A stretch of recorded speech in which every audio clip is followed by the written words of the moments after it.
started with a missed call. That's all it was. A single missed call on a Tuesday night at 2:13 a.m. from a contact saved as Carla from work. Now, here's the thing. I don't work with anyone named Carla. I stood in the hallway, staring at the phone buzzing in her purse like it was ticking. She was asleep in our room, or at least pretending to be. I didn't even need to unlock it. The notification lit up the screen. Just one line of preview text. Can't stop thinking about earlier. You're dangerous. My first instinct wasn't rage. It was confusion. Like someone dropped a foreign object into my world and I didn't recognize it as mine anymore. My first thought was, she must be playing a prank. That's how deep the denial went. I honestly stood there for a full minute convincing myself this was some kind of elaborate joke. Then I heard her shift in bed. A small, content sigh. I looked toward the door, then down at the phone again. I took a photo of the screen. Then I slid the phone back where I found it. I didn't sleep that night. I didn't even lie down. I sat in the kitchen with the lights off, listening to the hum of the fridge like it was the only thing still loyal in that house. I went to work the next morning on autopilot, smiled, nodded, ate lunch like it didn't taste like sawdust. But in my mind, I was already building something. Not a plan. Not yet. First, I needed proof. I needed clarity. I needed to watch. Over the next few days, I turned into something unrecognizable. Not a husband, not a victim, but a man splitting into pieces, carefully stacking them so they didn't collapse. I didn't confront her. I leaned in. I played the part. I kissed her on the cheek when she left for her late meetings. I brought her coffee in bed. I let her think I was still under her spell. What she didn't know was that I had already cloned her phone. It was easier than I thought. A quick sync to my old laptop, some discreet software, and every message she sent came to me in real time. I watched the entire affair unfold in front of me like a live show written for my own personal torment. And she was good at it. Too good. She called him Hunter. His real name didn't matter. What mattered was the things she said to him, how she laughed about how easy it was to lie to me, how she described me like I was a ghost she sometimes tripped over in the hallway. I wasn't even a character in her life anymore. I was background noise. And that's when I felt something crack open inside me. But I didn't scream. I didn't break plates. I watched. I listened. I memorized every detail. Her tone, her words, how her lies flowed like she'd practiced in the mirror. She told him she wanted to make it permanent after the holidays. She said I'd fold easy if she just cried hard enough. She said I had lost my edge. And that was the moment something shifted completely. Not only was I not going to confront her, I was going to become the villain in her story, the kind that walks away with the final word without ever raising his voice. I called out sick for work the next day and spent 8 hours straight laying down the groundwork. I wasn't going to just catch her. I was going to make her believe she lost control. That I was the one cheating. That I'd moved on. That she was the one left in the dust. I crafted a full digital illusion, fake texts, voice notes, even planted a few things around the house that she would definitely find. I used a burner number and saved it under the name Leah. I made sure to send just enough messages while she was home to pique her paranoia. She bit the bait on day 3. I saw her snooping through my phone when she thought I was in the shower. She didn't confront me. She just stared at me during dinner like I was suddenly a stranger. Her laugh? Gone. Her smirk? Tightened into silence. She thought I was slipping away. And she didn't like it. She didn't suspect for a second that I already knew everything. That I had the screenshots, the call logs, the hotel receipts. That every message she sent to Hunter was already printed and filed in a folder labeled evidence. I was already speaking to a lawyer. And I knew exactly what date I'd serve her the papers. Christmas morning. Because if she wanted to play with fire, I wanted her to open the flames like a gift under the tree. She woke up on December 24th with a smile on her face and venom in her spine. I watched her from across the kitchen island as she scrolled through her phone, pretending to be checking emails. I could almost see the calculations behind her eyes, how much longer she could keep up her game, how far she could stretch the lie before snapping it like a rubber band across my face. She didn't know that I already knew she wasn't going to be around for Christmas dinner. I had hacked her little yoga retreat. The plan was that she'd pack her bags Christmas morning and leave just for the weekend. But instead, she had a hotel booked under a fake name, and Hunter had already prepaid for champagne and that disgusting chocolate platter she once told me was too cliché. She was supposed to check in at noon. He was coming later, after family breakfast. I don't know who she thought I was. A fool, apparently. But I wasn't waiting for her to dig my grave. I was preparing to bury her game in front of her with the elegance she never deserved. That morning I was sweet as sugar. I made her cinnamon pancakes, her favorite. She didn't trust it. Her eyes scanned my face the entire time, and I knew what she was thinking. He knows. Or he's cheating. Or both. The best part? I had planted a pair of women's earrings under the passenger seat of my car. I even went to the trouble of smearing a little red lipstick on my collar and left the shirt, accidentally, draped over the back of the bathroom chair. She noticed. Oh, she noticed. I watched her pick it up with 2 fingers like it was radioactive. Still, she didn't ask. She smiled at me tight-lipped, like we were 2 strangers stuck in a long elevator ride. By noon, she was getting dressed for brunch with her cousin. She kissed me with that same forced affection, the kind you use on someone who's about to disappear forever. I waved her off from the porch. The moment her car disappeared around the corner, I went inside, opened my laptop, and clicked send on the email titled to her family, from me. Inside, a beautifully detailed breakdown of her affair, complete with screenshots, dates, times, and photos. I even attached the invoice from the hotel reservation with a little note at the top. She didn't believe in Santa, but she sure believed in lying. I sent another copy to her work email, to the HR department, and to Hunter's wife. Oh yes, he was married. That was the detail she didn't know I knew. Her pretty little pyramid of lies was about to collapse with a single gust of truth. I then took the manila folder of hard evidence and drove it to her parents' place. Her dad opened the door in a Christmas sweater, smiling, holding a mug of eggnog. That smile didn't last long. I handed it over without saying a word. I didn't wait to see their faces. I had no interest in witnessing the storm that would break over them once they opened it. I had my own finale to prepare. I went home, packed her things into boxes, labeled them trash, and set them by the door. Then I waited. At exactly 4:07 p.m. she came home early. No smile. No fake cousin story. Her face was blank. Not surprised, not angry. Just empty. She stepped inside, saw the boxes, and then turned slowly to me like I had slapped her in slow motion. "What is this?" she asked. Her voice was cool, rehearsed. Still trying to control the script. But this wasn't her movie anymore. "You're done," I said, standing in the middle of the room like I'd been carved out of stone. "Everything you ever thought you got away with, I have it. All of it. The calls. The messages. The hotel. Your little late-night FaceTime games." She blinked. Just once. And then, like the switch finally flipped, she dropped the act. "You went through my phone?" "No. I went through your soul. And trust me, it was rotten." She laughed. Actually laughed. This high-pitched, hollow thing that bounced off the walls. "Wow. You're so dramatic. You think you're some kind of spy now? What, you gonna post about this online?" I took a step forward. Not threatening, just final. I already did worse. Check your email. Check your HR. And maybe ask Hunter how his wife enjoyed the slideshow. Her expression cracked then. I saw it, not guilt. Not shame. Panic. Pure animal panic. She lunged for her phone. I just walked past her, opened the door, and held it open. "Merry Christmas," I said. "Divorce papers are on the table. Consider it a gift." She didn't move. So I added one last thing, the thing that snapped whatever strings were left between us. "I never cheated on you. But I made you believe I did. You know what that makes you? The fool who lost a war she didn't even know she started." I didn't wait for her to respond. I closed the door behind her. Locked it. And for the first time in months, maybe years, I could finally breathe. She didn't leave right away. After I shut the door, I stood there listening.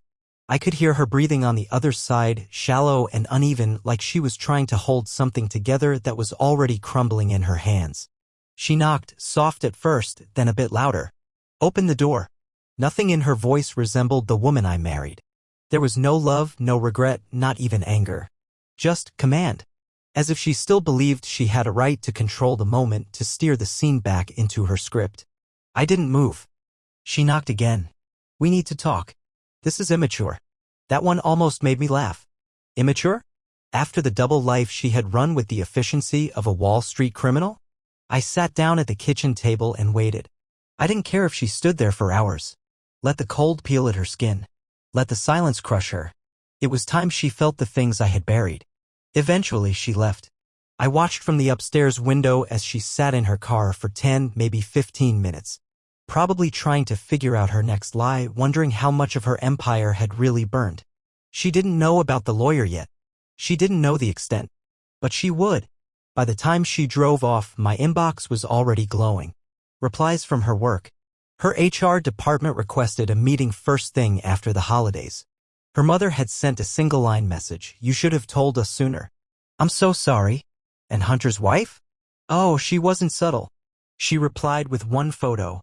A smashed wedding frame and a caption. He's not coming home tonight.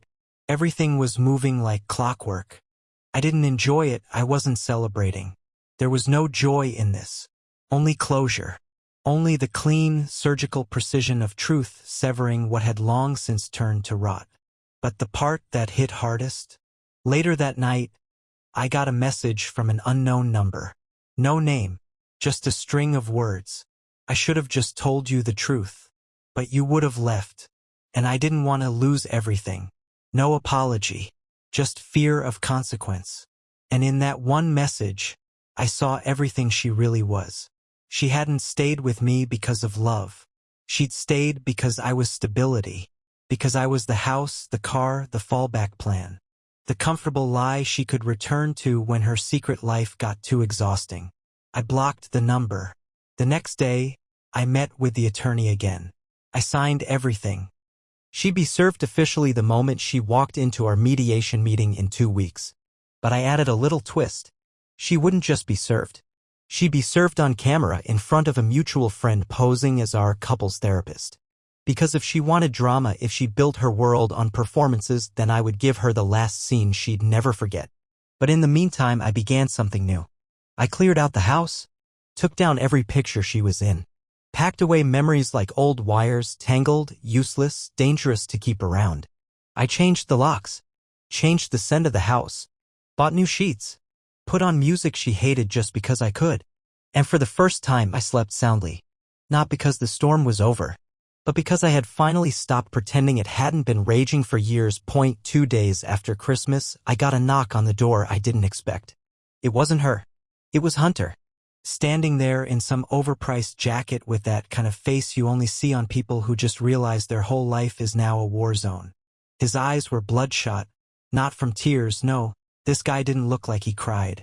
He looked like someone who screamed into his steering wheel all the way here. I didn't say a word. He didn't either. We just stared at each other for a moment. Two men connected by the same venom. Then, without asking, he said, "She told me you were boring." There it was. The first line. A jab wrapped in confession.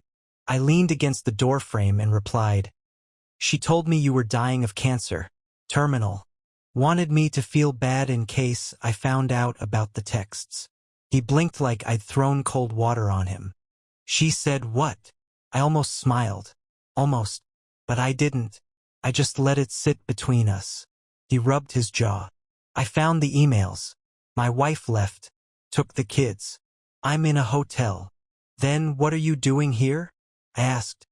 He looked around like the wind might whisper him a reason.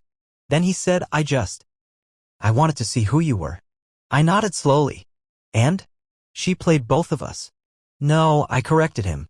She used you. She tried to play me. We stood in silence again. He didn't apologize. I didn't expect him to.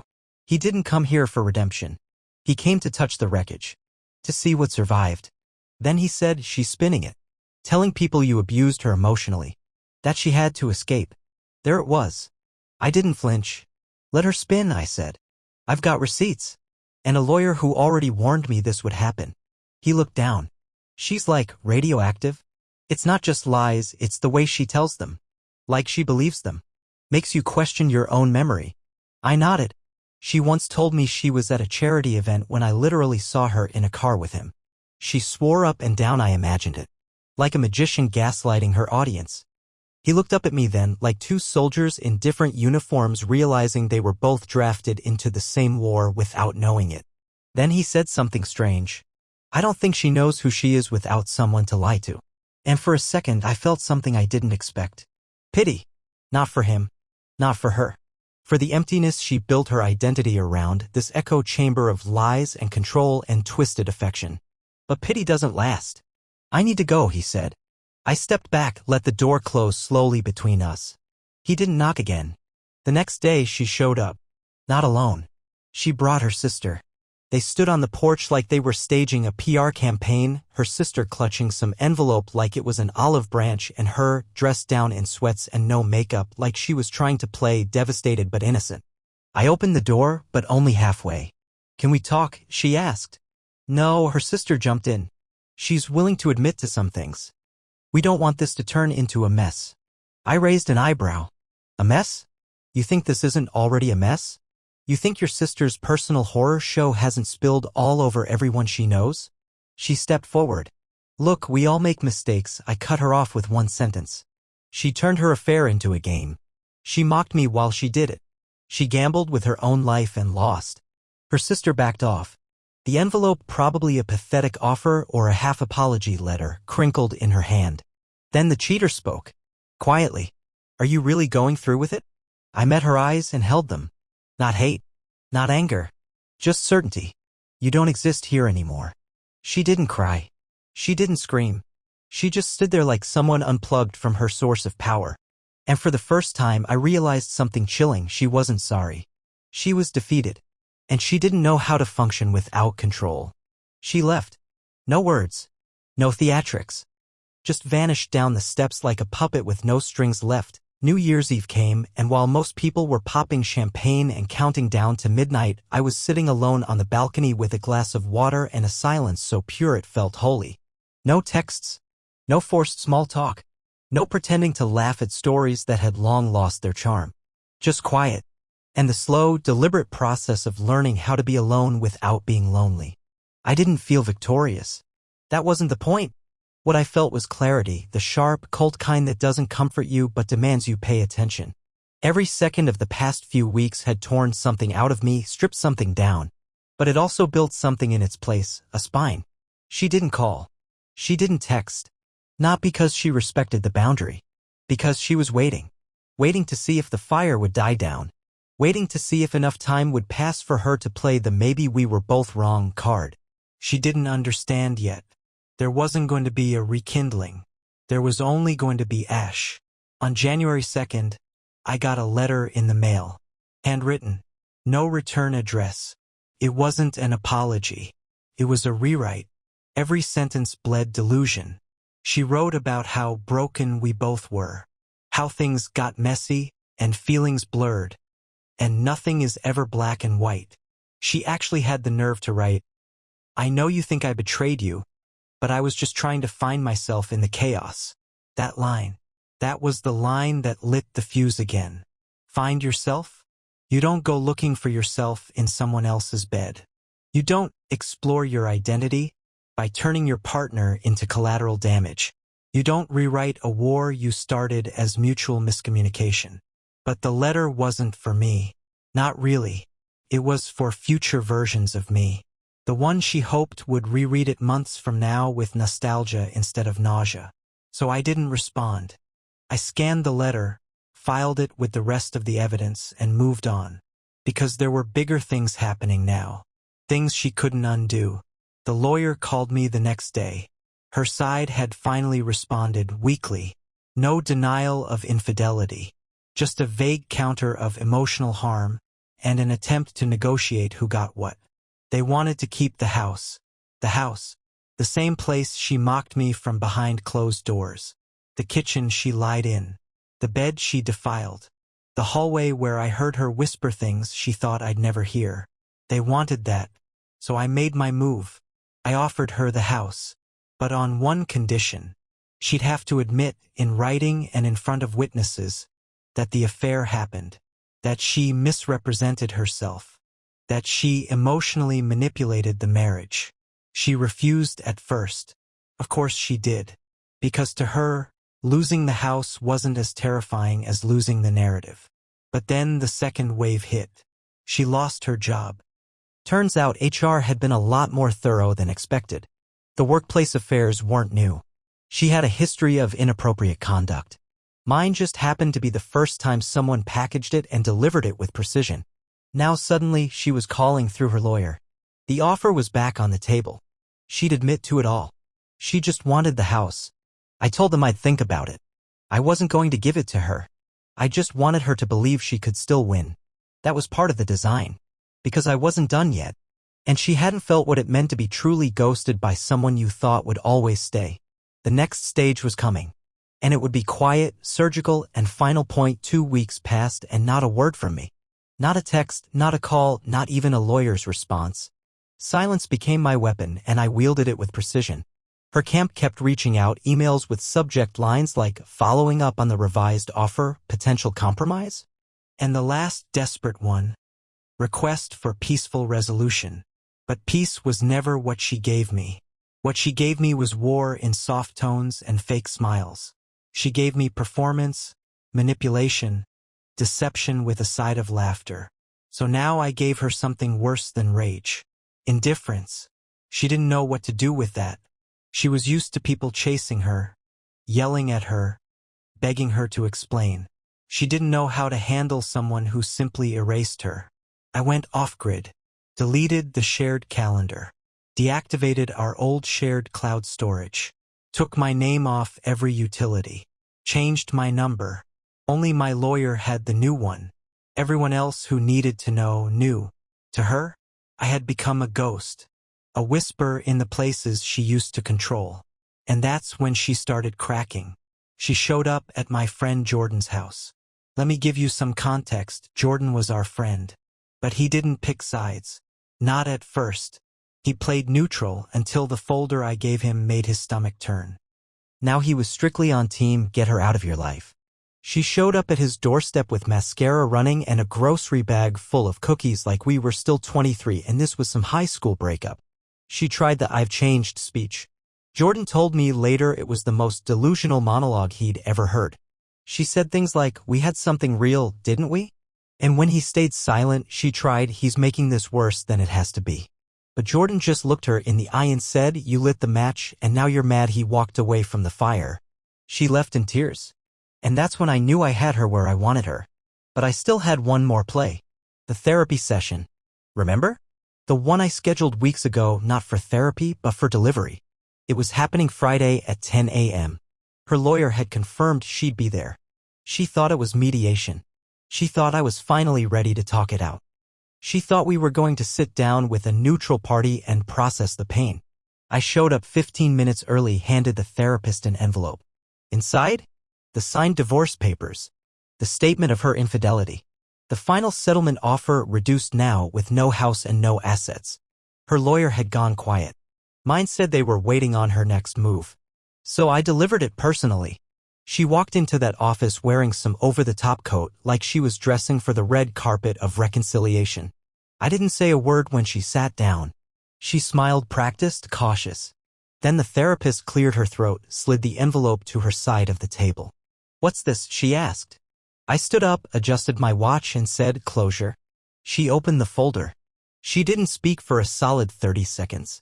Then she looked up, all the air knocked from her lungs, and whispered, you're really doing this? I met her eyes finally for the first time since Christmas. I already did. And with that, I walked out. No drama. No explosion. No screaming match. Just silence. The kind that hits harder than any slap, any insult, any betrayal. Because it was real. It was done. And she had nothing left to spin. The fallout didn't explode. It sank. That's the thing they never tell you about the end. It doesn't always come with fire or fireworks.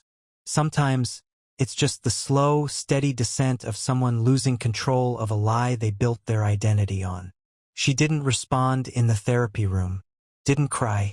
didn't scream, but I saw it in her eyes. Not pain, not sadness, vacancy. Like the mask she'd worn so well for so long had finally peeled off, and underneath, there was just nothing. Just a person who had no script left to read from. I heard through the grapevine, because I stopped checking anything she posted, that she started telling people I had manipulated her into signing under pressure. Said I orchestrated the whole thing like it was some grand scheme. Which, in a way, it was, but not the way she meant. I didn't twist her into this position. She danced right into it. What made it so clean was how she kept trying to fight shadows. She didn't realize the silence wasn't retreat. It was strategy. Every time she tried to spin a new lie, people already had the receipts. I never needed to argue. Never needed to defend myself. The truth was already louder than her voice could ever be. She lost her apartment within a month. Apparently, she couldn't keep up the rent. Or maybe Hunter's wife changed the locks. Either way, she crashed at her sister's, then a friend's, then I stopped keeping track. What I do know is this. She started reaching out to people from my side. Old friends, colleagues, even my brother. She tried to play the redemption game. The I was in a dark place act. That she acted out because she felt neglected. That she should have been honest, but was afraid of abandonment. All while pretending that cheating was just one part of a complex emotional tangle. But it was never complex. It was cowardice wearing makeup. That's when my brother told me something that stuck. She doesn't miss you, he said. She misses what you let her be when she was around you. Stable. Important. Untouchable. And he was right. I was her shield. Her alibi. Her emotional stage. Without me, she was just a woman whose stories didn't land anymore. But I didn't want revenge. I didn't want to humiliate her further. What I wanted was to heal without her name ever touching my progress again. So I focused inwards. I started running again. I went back to cooking for myself, not the performative meals she used to post on Instagram, but real food. Messy food. Food that filled the house with warmth and didn't need a filter. I changed the furniture. Painted the guest room.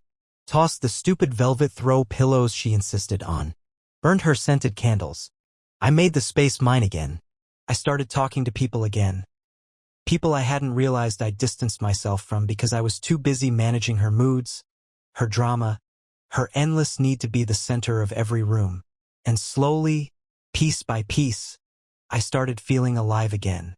One night, I was walking back from the store, cold air biting my hands, stars clear in the sky, and I realized I was smiling, really smiling. Not because something amazing had happened, but because nothing had. No lies, no pretending, just quiet. And I swear, that silence felt like the loudest kind of freedom. She, on the other hand, wasn't done yet, because ghosts don't like being exorcised. And she had one more card to play. It came in the form of a voicemail. Blocked number. No transcript. Just a notification I almost ignored until I recognized the length. 1 minute, 22 seconds. Not a pocket dial. Not an accidental hang-up. Someone had taken time. Had meant it. I sat on the edge of my bed and hit play. Her voice, low and flat. No fake tears. No dramatics. Just exhausted. You win, she started. And right then I knew this wasn't an apology. This was the voice of someone who finally saw the full shape of her collapse. She didn't say she was sorry. She said she didn't understand how I flipped the script so fast. That she never expected me to become this version of myself.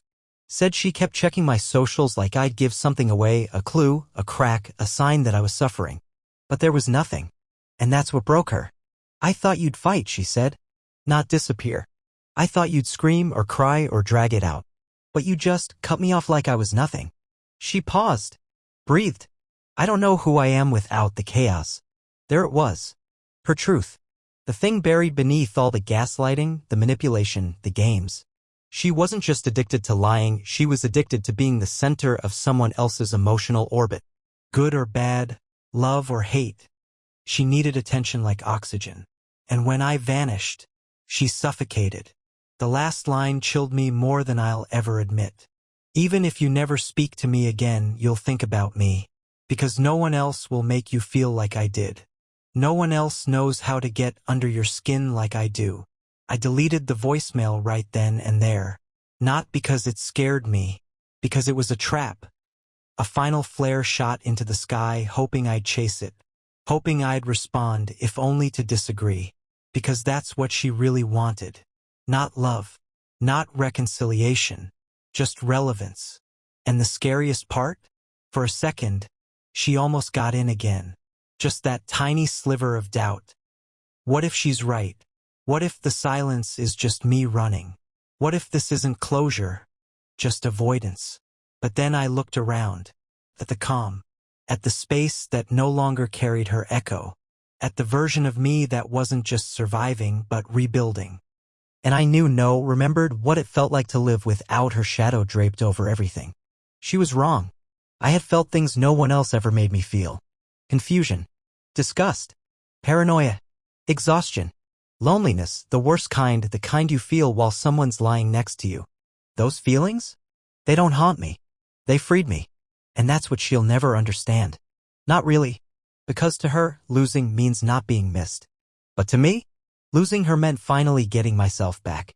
And that's a trade I'd make every time. February brought the thaw.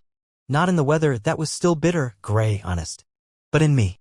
The cold that had settled in my bones, the numbness that comes with betrayal, with surgical endings, it started to melt. Not all at once. Not in some cinematic revelation. Just slowly. Quietly. Like I could breathe a little deeper without noticing. But peace has a funny way of drawing out the ones who can't stand your silence. It started again. Indirectly, of course. A mutual friend sent a screenshot of something she posted. A black and white quote image on her private story. Some people just pretend to be the victim to hide how much damage they've done. Classic projection. Then came the podcast episode. Yes, she started a podcast. A self-proclaimed healing journey, where she talked about surviving emotional neglect and reclaiming her narrative. Half the episode was vague subtweets in spoken form. The other half was a fantasy version of events so warped, I had to pause 3 times just to process the audacity. She made herself the phoenix. Burned, reborn, wise. No mention of Hunter. No mention of the betrayal. Just an emotionally cold partner who drove her to seek warmth elsewhere. I didn't respond. Not publicly. Not privately. Not at all. Because when someone builds a castle out of fiction, the last thing you do is give them bricks of truth to reinforce it. But then came the real twist. She reached out to my mother. A handwritten letter. Claiming she missed her and that the bond they had was realer than anything. That she'd lost more than a husband, she lost a family. And my mom, kind, careful, loyal to a fault, forwarded it to me with a single line, "Do you want me to respond, or shall I pretend I never received it?" I told her to burn it. And she did. That's when I realized something deep. This wasn't just about us. She was trying to resurrect her place in the narrative. In my story, she couldn't handle being edited out. Not just from my heart, from everyone's. So she pulled the last thread. She showed up at my work. Midday. No warning. No appointment. She didn't walk in all dramatic. No tears, no screaming. Just walked in like she belonged, like she still knew the blueprint of my life and could waltz back into it by muscle memory. Security was confused. She dropped my name and said it was urgent. They called me. I stood there in the hallway staring at her, and I swear, for a second, time folded in on itself. Not because I missed her, but because I couldn't believe how far she'd fallen into this role she created. She looked tired. Not physically, spiritually. Like she'd been trying to outrun her own reflection and just couldn't anymore. I didn't say a word. Neither did she. Just this long, still silence between 2 people who knew the truth too well to pretend anymore. Then she whispered, "You really erased me." It wasn't a question. It was the final realization. She was used to damage and repair. Destruction and return. But this was extinction. She turned around and left. Didn't wait for me to speak. And I didn't chase her. I walked back to my desk. Picked up my coffee. Kept working. Because the past only owns you if you keep giving it air. And I had stopped breathing for her a long time ago. I didn't mark the date when I felt truly free. There wasn't a sudden sunrise. No poetic moment with a symphony swelling in the background. It happened gradually, like noticing your reflection again after walking past mirrors for months without looking. She became a ghost story people told in smaller circles. The name that used to twist my stomach now just rolled off in conversations like an old street I used to live on. Familiar, but not mine anymore. I still got updates. Not because I wanted them, but because people love to feed you the ending of a story you already closed. Did you hear she moved in with a friend from work? She's working part-time now. She deleted her podcast. That last one made me exhale a laugh I hadn't felt in years. Not because it was funny, because it was predictable. Turns out, even in her reinvention, the truth eventually caught up. People saw through it. Not because of anything I did. Because lies don't last. Not forever. I ran into one of her old friends. The kind who once swore she'd be neutral. She looked sheepish, said she hadn't talked to her in a while. Then, after a pause, she asked the question, "Do you ever miss her?" And I didn't lie. No, because what I missed, back when I missed anything, wasn't her. It was the idea of her. The version she sold in the beginning. The one with soft hands and loud laughter and a future packed into every kiss. But that version never existed. It was theater, a sales pitch, and I bought it.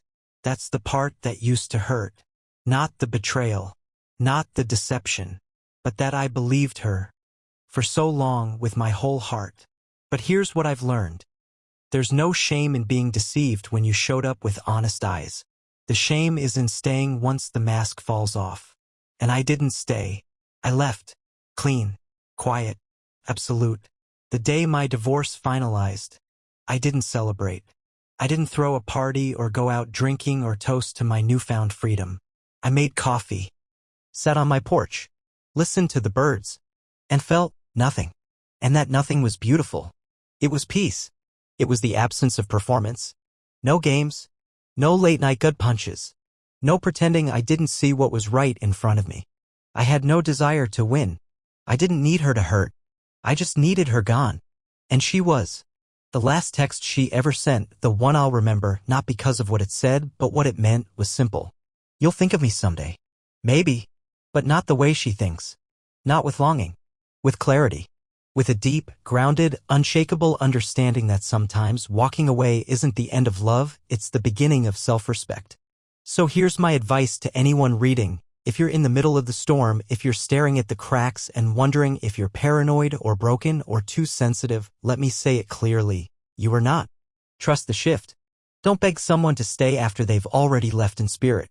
Don't mourn a version of them that never really existed. Let the silence be your sword. And when it's over, when the dust settles and the pain dissolves into clarity, you'll look back not with rage or regret, but with power. The power of someone who walked through fire without burning down their own soul. She fooled herself into thinking I'd crumble. I fooled her into believing I already had. Then I ghosted her and served the papers on Christmas. True shinobi style. Story complete.